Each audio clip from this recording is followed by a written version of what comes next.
Bismillahirrahmanirrahim. Assalamu alaykum, hörmətli görürmənlər. İstiqlal gündəlik xəbərlərini görüşünlərni qarşı alımız. Mən Abdullah Yalqın. Proqramımızda vətənimiz Şərq Türkistan və dünya gün tərtibidəki ən mühim xəbərlərini huzuruna sunumuz. Qənəmsizdə qıtınlar ekranımız olsun. Xitay g'ayri-moddiy madaniyat meroslari ko'rgazmasini Xotandagi Saxt qadimiy shaharda o'tkazdi. Xitoy Sharq Turkistondagi ishg'oliyatini pardozlash, irqiy qirg'inchilik jinoyatining bir parchasi bo'lgan assimilyatsiya siyosatini texnik kuchaytirish uchun bir necha yildan buyon davomlashtirib kelgan g'ayri-moddiy madaniyat meroslari ko'rgazmasining bu yilligini Xotandagi sun'iy yasab chiqilgan Yotqan qadimiy shaharida o'tkazdi. Xitoy tashviqot organlarining xabar qilishicha, 2025-yillik atalmish Xinjiangga yordam berish temasidagi g'ayri-moddiy madaniyat meroslari ko'rgazmasi Xotanga joylashgan Xitoy qurilish uslubidagi saxta tarixiy binokorlik bilan qoplangan bir necha yil burun qurib chiqilgan Yotqan qadimiy shaharida o'tkazilgan. Bu qitimliq ko'rgazmada Xinjiang yaxshi joy, Xinjiangni madaniyat bilan uzuqlantirish qatorliq numussiz iboralar bosh tema qilingan.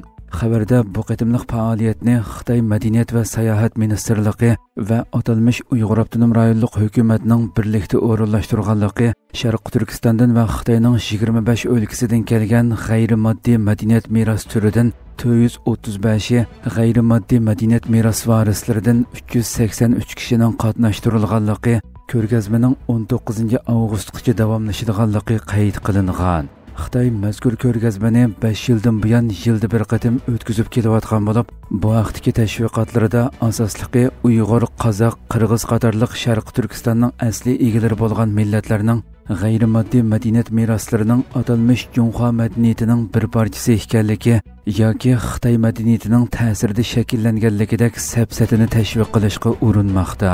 Bulardan sirt Xitoy faoliyati bosh tema qilgan atalmish Xinjiangga yordam berish va Xinjiangni madaniyat bilan uzuqlantirish iboralari kishining g'azabini qo'zg'aydigan bo'lib, Sharq Turkistonning bulang-talang qilinayotgan g'oyat zo'r tabiiy boyliqlari, yezi egilik sanoat mahsulotlari Xitoyning iqtisodiy kuchining jon tomiriga aylangan, Xitoyni beqiyotgan bir vaziyatda atalmish Xinjiangga yordam berish safsatisini bozorga selishi, shundaqla Xitoylardan butunlay mustaqil, farqliq, shonliq bir madaniyatga ega bo'lgan Sharq Turkiston xalqiga madaniyat bilan uzuqlantirish iborasini ishlatishi, Xitoyning o'z jinoyatlarini pardozlashda, saxta tashviqotlarni bozorga selishda qanchalik numussiz darajaga yetganligini ko'rsatib bermoqda.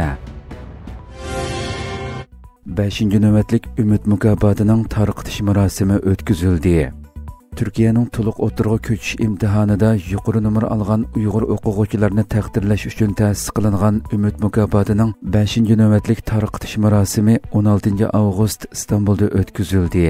Sharq Turkiston Ulamolar birligi, Sutuq Bug'raxon ilm va madaniyat vaqfi, Sharq Turkiston tadqiqot vaqfi, Uyg'ur ilm va madaniyat tadqiqot vaqfi qatorliq tashkilotlar birlikda ta'sis qilgan mazkur mukofotning tarqatish marosimi Uyg'ur ilm va madaniyat tadqiqot vaqfi zalida o'tkazildi. Marosim Qur'oni Karim tilovati bilan boshlandi. Sutuq Bug'raxon ilm va madaniyat vaqfining muavin raisi ustoz Muhammad Umar Qarajim, Sharq Turkiston Ulamolar birligining raisi doktor Olimjon Bug'da, Uyg'ur tadqiqot instituti tadqiqotchisi doktor Abdurahim Davlat, jamoat arbobi Abduqodir Yapjon qatorliqlar ayrim so'z qilib, muhojiratda ma'arif sohasiga alohida ko'ngil bo'lishning zarurligi, 5-yiliga qadam qo'ygan Umid tarbiyalash programmasining maqsadi, ahamiyati qatorliq nuqtalar bo'yicha to'xtaldi. Bu yil mazkur mukofotga 400 dan yuqori nomer olgan jami 25 o'quvchi tizimlatgan bo'lib, bularning ichida 9 o'quvchi 450 dan yuqori nomer olgan. Marosimda Uyg'ur o'quvchilardan Nur Islom Xo'ja o'g'li 494 nomer bilan birinchilikka erishib, Olma MacBook kompyuteri bilan, Nurullah İlyas o'g'li va Sayfullah İlyas o'g'li Akufka 475 nomer va 467 nomer bilan ikkinchilikka erishib, Asus markali xotira kompyuteri bilan, 463 nomerga erishgan Aysha Mahmad o'g'li va 461 nomerga erishgan Fatima Tangritog' uchinchilikka erishib, iPad bilan mukofotlandi. Bulardan sirt 450 dan yuqori nomer olgan 4 o'quvchi 3000 lira naqd pul bilan, 400 nomerdan yuqori olgan 16 o'quvchi 2000 liradan naqd pul bilan mukofotlandi. Ichki Mong'oliyadagi Kalkunda 8 Xitoy o'ldi. Xitoy Sharqiy Osiyo fasllik yomg'irining atmosferani qalaymaqonlashtirib o'tishining ta'siriga uchrayotgan bo'lib, ichki Mong'oliyada yuz bergan tuyuqsiz kelkunda kam deganda 8 Xitoy o'lgan, 4 Xitoy yo'qolib ketgan. Xitoy taratqullarining xabariga asoslanganda shanba kuni taxminan soat 14 da ichki Mong'oliyadagi yayloqdan o'tadigan bir daryoning qirg'oqlari teshib ketgan.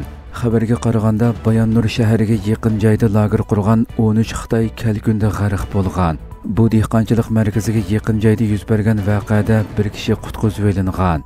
Xitoy 7-oydan buyon odatdan tashqari havo rayining normaldan eshib ketgan qattiq yomg'irning ta'siriga uchramoqda va fasllik yomg'ir shimolga va janubga ta'sir ko'rsatmoqda.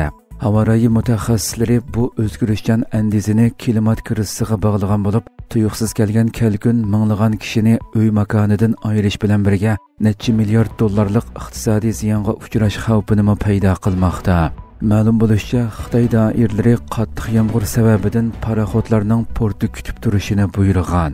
Ichki Mong'oliyadagi bu kelkun ofati taxminan 1000 kilometr yiroqlikdagi Beyjingda o'tgan oyda yuz bergan ajallik yomg'irdan keyin yuz bergan. Bu yomg'irda kam deganda 44 odam o'lgan va 70 mingdan ortiq kishi tarqoqlashtirilgan edi. Trump Ukraina Rossiyaga zamin berishi kerak dedi. Amerika prezidenti Donald Trump yakshanba kuni ijtimoiy taratquv hisobida Ukraina Rossiyaga bir qism zaminini berishga qo'shilishi kerak.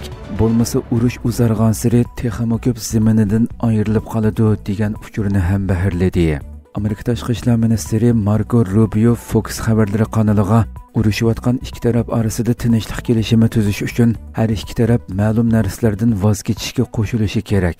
Bo'lmasa bir taraf o'zi xohlagan hamma narsaga erishsa, bu tinchlik kelishimi emas, balki taslim bo'lish bo'ladi, dedi. Rubio ilgari Rossiya bilan Ukrainaning tinchlik kelishimi hosil qilishi uchun murassa qilishi kerakligini aytgan edi. Rubio Amerika prezidenti Donald Trump bilan Rossiya prezidenti Vladimir Putin o'rtasida juma kuni Alyaska shtatining Anchorage shahrida o'tkazilgan yuqori darajaliklar uchrashishidan keyingi asosli masalalarning zamin chegarasining qayerda bo'ladiganligi, uzun muddatlik bexatarlik kapolatiga oid savollar va Ukrainaning kim bilan harbiy ittifoq tuzalaydiganligi bo'ladiganligini aytdi. Rubio zaminga aloqador qarorlarning oxirida Ukrainaga bog'liq ekanligini ta'kidlab, u ularning zamini, ularning davlati dedi. Trump bilan Putin Alyaskada yepiq eshiklar orqasida 3 soat davomlashgan uchrashishdan keyin Putin bir o'rtaq tunishga kelganligini, faqat kichik farqlarning qolganligini bildirgan edi. Ukraina prezidenti Volodymyr Zelenskiy bugun Oqsaroyda Trump bilan ko'rishib, bu takliflarni muzokara qiladi ekan. Bir guruhi yuqori darajalik Yevropa rahbarlari va Shimoliy Atlantik ahdi tashkilotining boshlig'i bugun Washingtonga berib, Ukraina masalasi to'g'risidagi suhbatga qatnashadi ekan. Hurmatli ko'ruvchilarimiz, shuna qilib bugungi xabarlarimiz mush yerda oxirlashdi. Inshaalloh atiki programmamizni ko'rishguncha omon bo'linglar. Assalomu alaykum va rahmatulloh.